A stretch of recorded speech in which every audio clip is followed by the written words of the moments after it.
नमस्कार, मैं हूं आपके साथ नेहा दुबे। एपीएन के लोकप्रिय कानूनी प्रोग्राम लीगल हेल्पलाइन में आप सभी का बहुत स्वागत है। इसमें हमारे कानूनी विशेषज्ञ रोजमर्रा की जिंदगी की समस्याओं से जुड़े कानूनी मसलों पर आपकी शंकाओं का समाधान करते हैं। आप भी इस प्रोग्राम से जुड़ सकते हैं और फोन करके कानूनी राय ले सकते हैं।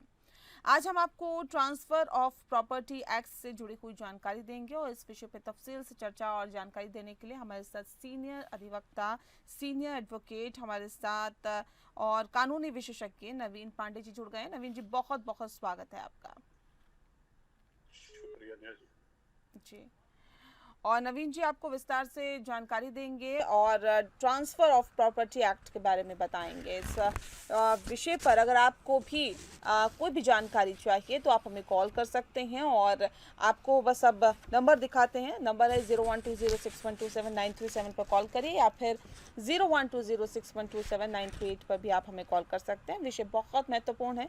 विषय है आपको आज जानकारी देंगे ट्रांसफ़र ऑफ प्रॉपर्टी एक्ट से जुड़ी हुई, जो कि बहुत महत्वपूर्ण है और इस विषय पर बहुत ही तफसील से आपको बताएंगे कि इसके अंदर क्या कानूनी प्रावधान होता है, कैसे होता है ट्रांसफ़र ऑफ प्रॉपर्टी एक्ट, आखिर इसको क्यों लाया गया, इसकी ज़रूरत क्या पड़ी और साथ ही साथ हिंदू विधवा कैसे इस प्रॉपर्टी को कैसे पैसे को ट्रांसफ़र कर सकती हैं, मर्जर का कानूनी मतलब क्या है। तफसील से पूरी जानकारी आज हम आपको देने वाले हैं, क्योंकि ये जो खास कार्यक्रम है लीगल हेल्पलाइन, इसमें बहुत ही विस्तार से आपको बहुत ही तफसील से बताया जाता है हर उस कानून के बारे में जिसमें आपको अल्प ज्ञान रहता है या फिर जो आप बहुत ज़्यादा जिसका आप ज्ञान नहीं आपको होता है, कानूनी जानकारी नहीं होती है, उस विषय के बारे में आपको बहुत ही विस्तार से यहाँ पर बताया जाता है। 0120612793 पर कॉल करिए या फिर 0120612793 पर भी आप हमें कॉल कर सकते हैं। और सबसे पहला सवाल मेरा नवीन जी आपसे ये है कि ट्रांसफर ऑफ प्रॉपर्टी एक्ट क्यों लाया गया, क्या है ये, विस्तार से बताएं। देखिए, संपत्ति हस्तांतरण अधिनियम या ट्रांसफर ऑफ प्रॉपर्टी एक्ट, इसको इसलिए लाया गया था कि संपत्ति के हस्तांतरण जैसे कि विक्रय विलेख, पट्टा, गिफ्ट इत्यादि, ये जो अलग अलग प्रकार हैं संपत्ति हस्तांतरण के, इनको एक व्यवस्थित और कानूनी तरीके से किया जा सके। हालांकि इससे पहले की जो व्यवस्था थी उसमें संपत्ति हस्तांतरण या तो प्रथागत कानून या नियमों के आधार से शासित होते थे, और जो प्रथागत कानून और समाज विशेष की जो नियम और कायदे कानून थे उसमें काफी सारी विसंगतियां थी और जिसकी वजह से विवाद उत्पन्न होते थे। तो पूरे भारत के अंदर संपत्ति हस्तांतरण के लिए एक समान और व्यवस्थित कानूनी ढांचा स्थापित करने के मकसद से इस अधिनियम को पारित किया गया था। स्वामित्व के हस्तांतरण के लिए एक स्पष्ट और सुव्यवस्थित प्रक्रिया को सुनिश्चित किया गया इस कानून की मदद से, जिससे कि विवादों को कम किया जा सका और संपत्ति के हस्तांतरण के लिए जो कानूनी प्रक्रिया है उसको भी परिभाषित किया गया और संपत्ति के अधिकारों की रक्षा को भी सुनिश्चित किया गया इस कानून के तहत। तो कुल मिलाकर यदि कहा जाए तो संपत्ति हस्तांतरण अधिनियम ये जो है, ये संपत्ति हस्तांतरण को नियंत्रित करने वाले जितने भी कानून पहले थे जो कि प्रथागत चलते थे या समुदाय विशेष के अपने निजी नियम कानून थे, उन सबको समेकित किया गया और जो चल और अचल संपत्तियां हैं उसको सुरक्षित करना और उनसे संबंधित अधिकारों की रक्षा के लिए इस कानून को लाया गया था। जी, इमूवेबल एक्ट और इसकी प्रॉपर्टी क्या होती है सर, इसको भी विस्तार से बताएं। देखिए, ट्रांसफर ऑफ प्रॉपर्टी एक्ट की धारा 3 के अनुसार जो कोई भी संपत्ति या तो धरती में निहित हो या धरती में धंसी हुई हो या धरती में लगी किसी चीज से जुड़ी हो, उसे अचल संपत्ति कहा जाता है। इसकी एक और परिभाषा है कि मतलब यदि आसान शब्दों में कहा जाए तो आसान शब्दों में अचल संपत्ति ऐसी संपत्ति होती है जिसे उसके मूल रूप को बदले बिना या बिना नुकसान पहुंचाए एक स्थान से दूसरे स्थान पर नहीं ले जाया जा सकता। जैसे कि मकान हो गया, जमीन हो गया, बड़ी इमारतें हो गई या स्थायी संरचनाएं हो गई, ये सारे के सारे जो है ये अचल संपत्ति की श्रेणी में आते हैं। जी। फलदार पेड़ है ना, वे भी अचल संपत्ति के श्रेणी में आते हैं, हालांकि इसके कुछ अपवाद भी हैं। अब अचल संपत्ति के प्रकार की यदि बात करें तो विभिन्न प्रकार की अचल संपत्तियां होती हैं, जैसे कि आवासीय संपत्ति, घर, अपार्टमेंट वगैरह, कृषि योग्य भूमि, साथ ही वाणिज्यिक अचल संपत्ति, जैसे कोई कार्यालय बना हुआ हो, है ना, दुकानें बनी हुई हो या फैक्ट्रियां बनी हुई हो, ये वाणिज्यिक अचल संपत्ति होती है। औद्योगिक अचल संपत्ति, कारखाने, गोदाम इत्यादि, है ना, ये सब औद्योगिक अचल संपत्ति में आते हैं।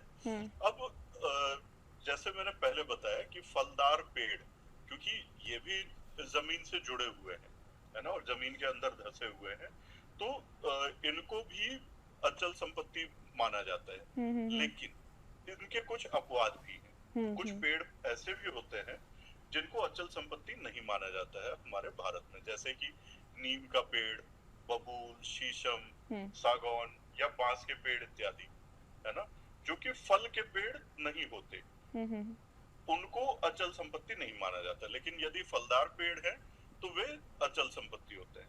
इसी प्रकार से जो फसल हम उगाते हैं भोजन के लिए, धान, गेहूं, है ना, ये बेशक जमीन से जुड़े हुए हैं, लेकिन इनको भी अचल संपत्ति नहीं माना जाता। चारागाह में जो घास उगती है, बेशक वो भी जमीन में धसी हुई है, जमीन से जुड़ी हुई है, पर उसको भी अचल संपत्ति नहीं माना जाता है। तो अचल संपत्ति वही होता है, मकान या कोई परमानेंट स्ट्रक्चर हो या कमर्शियल एस्टेब्लिशमेंट्स हो, इंफ्रास्ट्रक्चर हो, ये सारी चीजें अचल संपत्ति में मानी जाती है। ठीक है, बेनामी ट्रांसफर्स के रूल क्या होते हैं सर?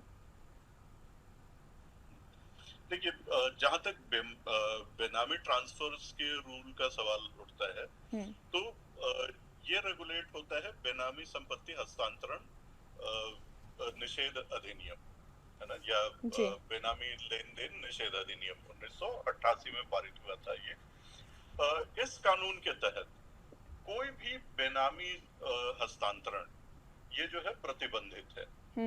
बेनामी, यदि बेनामी संपत्ति की परिभाषा की यदि बात करें तो ये ऐसी संपत्ति होती है जो कागजों में नाम किसी और का होता है, लेकिन इसके लिए जो राशि की भुगतान की गई होती है ये किसी और के द्वारा की गई होती है, और इस संपत्ति का लाभ भी वही व्यक्ति उठा रहा होता है जिसने इसको खरीदने के लिए राशि का भुगतान किया हो। जबकि डॉक्यूमेंट्स में यदि हम देखेंगे तो ये संपत्ति किसी और के नाम पर होगी, किसी ऐसे व्यक्ति के नाम पर जिसने ना तो कोई भुगतान किया है और ना ही उसको किसी प्रकार का लाभ हो रहा है। तो इस तरह के ट्रांजैक्शंस को बेनामी लेन देन निषेध अधिनियम के तहत पूर्ण रूप से प्रतिबंधित किया गया है। यदि कोई भी व्यक्ति बेनामी संपत्ति हस्तांतरित करता है और बेनामी लेन देन निषेध अधिनियम का उल्लंघन करता है, तो एक तो हस्तांतरण जो है अवैध माना जाता है, इसको शून्य और अमान्य करार दिया जा सकता है कॉम्पिटेंट कोर्ट के द्वारा। साथ ही साथ जो भी लोग इस तरह के ट्रांजैक्शन में शामिल पाए जाते हैं उनके ऊपर 1988 के बाद में जब 2016 में इस कानून में संशोधन किया गया तो इसमें सजा का प्रावधान 3 साल से बढ़ा करके 7 साल तक किया जा चुका है, और साथ ही साथ इस पर जो भी प्रॉपर्टी की वैल्यू है उसके 10% तक का जुर्माना भी लगाया जा सकता है।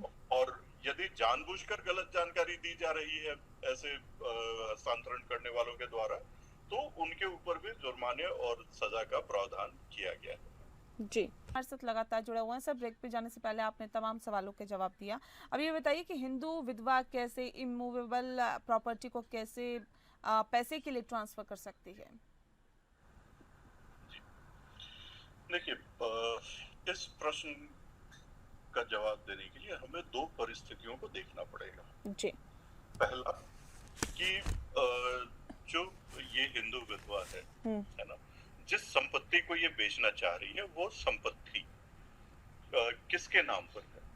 यदि पति के नाम पर संपत्ति है तो सबसे पहले तो विरासत के तहत, है ना, पति की मृत्यु के बाद में जो हिंदू उत्तराधिकार अधिनियम है उसमें यह प्रावधान है कि जो प्रथम श्रेणी के उत्तराधिकारियों की जो सूची है उसके अंदर पत्नी भी शामिल है।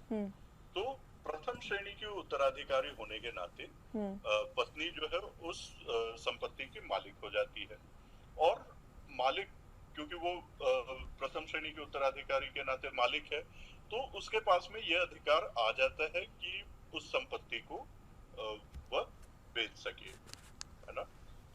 अब दूसरी स्थिति ये होती है कि पति की मृत्यु तो हो गई है, संपत्ति भी है, लेकिन संपत्ति स्वयं महिला के नाम पर ही है, महिला ही उसकी मालकिन है। तो ऐसी स्थिति में तो कोई समस्या ही नहीं है क्योंकि वो स्वयं संपत्ति स्वामिनी है, तो उसके पास पूर्ण अधिकार है कि उस अचल संपत्ति के संबंध में वो विक्रय विलेख निष्पादित करके उस संपत्ति को जिसको चाहे उसको ट्रांसफर कर सकती है जी। और यदि पति की है तो पहले सक्सेशन के बाद में उसको ट्रांसफर किया जा सकता है। जी। सर ये बताइए कि मर्जर का कानूनी मतलब इस एक्ट के तहत क्या है? देखिए, मर्जर यानी कि जो विलय का सिद्धांत है ये ट्रांसफर ऑफ प्रॉपर्टी एक्ट के सेक्शन 101 में इसका प्रावधान किया गया है। मर्जर का जो सिद्धांत है वो ये कहता है कि यदि आप किसी भी व्यक्ति के पास में किसी संपत्ति से संबंधित कोई छोटे अधिकार हैं और उसी संपत्ति के अंदर यदि कोई बड़ा अधिकार है ना, तो छोटा अधिकार जो है उसका विलय बड़े अधिकार के साथ में हो जाता है। जैसे कि मान लेते हैं कि कोई संपत्ति है ना, उस संपत्ति के ऊपर व्यक्ति के पास में लीज होल्ड अधिकार है ना, और कुछ समय बाद किन्हीं कारणों की वजह से वो अधिकार जो है उस व्यक्ति का वो बदल के स्वामित्व का अधिकार हो जाता है। तो लीज होल्ड का जो अधिकार है उसका विलय हो जाता है स्वामित्व के अधिकार में, और लीज होल्ड का जो अधिकार है ये एक तरीके से वहां पर खत्म होता है। लेकिन किस प्रकार से खत्म होता है? जो पोजेशन का राइट है उस पर उस संपत्ति पर काबिज होने का जो अधिकार है वो बढ़ जाता है। पहले लीज होल्ड राइट था, व्यक्ति उसका किराया चुकाता था और किराया चुकाने की वजह से उस पर काबिज होने का अधिकार था जी। लेकिन बाद में जब वो अधिकार जो है स्वामित्व के अधिकार में परिवर्तित हो जाता है तो काबिज होने का जो अधिकार है ये और बड़ा हो जाता है ना। तो काबिज होने का अधिकार ये विलय हो गया स्वामित्व के अधिकार से। तो यहाँ पर केवल काबिज होने का अधिकार नहीं रह जाता है बल्कि स्वामित्व का भी अधिकार आ जाता है जी। और ये मूल रूप से जो है मर्जर का सिद्धांत हमें देखना होता है मॉर्गेज और चार्जेस के केस में, जब संपत्ति के ऊपर संपत्ति को बंधक रखा गया हो या उस पर कोई किसी का क्लेम हो, चार्जेस हो, तो उस समय पर देखा जाता है। अब इसमें क्या होता है कि यदि किसी व्यक्ति के पास में सपोज मान लीजिए कि कोई व्यक्ति ए है जिसने जो कि जमीन का स्वामी है, उसने बी के समक्ष उस जमीन को बंधक रख दिया, तो बी का जो अधिकार है वो बंधक यानी कि जब तक उसका लोन वापस नहीं हो जाता तब तक उस जमीन पे काबिज होने का अधिकार रहता है। लेकिन बाद में यदि लोन चुकाने में जो ए है वो विफल हो जाता है और उसकी वजह से उस जमीन का स्वामी बी बन जाता है, तो अब जो मॉर्गेज का राइट है, मॉर्गेज का राइट वहां पर खत्म हो जाएगा और बी के पास में पूर्ण अधिकार आ जाएगा इस संपत्ति का। जी। ये होता है मॉर्गेज ठीक मर्जर का सिद्धांत। ठीक है सर, बहुत बहुत शुक्रिया आपका नवीन पांडे जी। आपने बहुत ही विस्तार से ट्रांसफर ऑफ प्रॉपर्टी एक्ट के बारे में हमें जानकारी दी, हमारे दर्शकों को जानकारी दी, इसके लिए आपका बहुत बहुत शुक्रिया। इसी के साथ लीगल हेल्पलाइन में फिलहाल के लिए इतना ही। नमस्कार।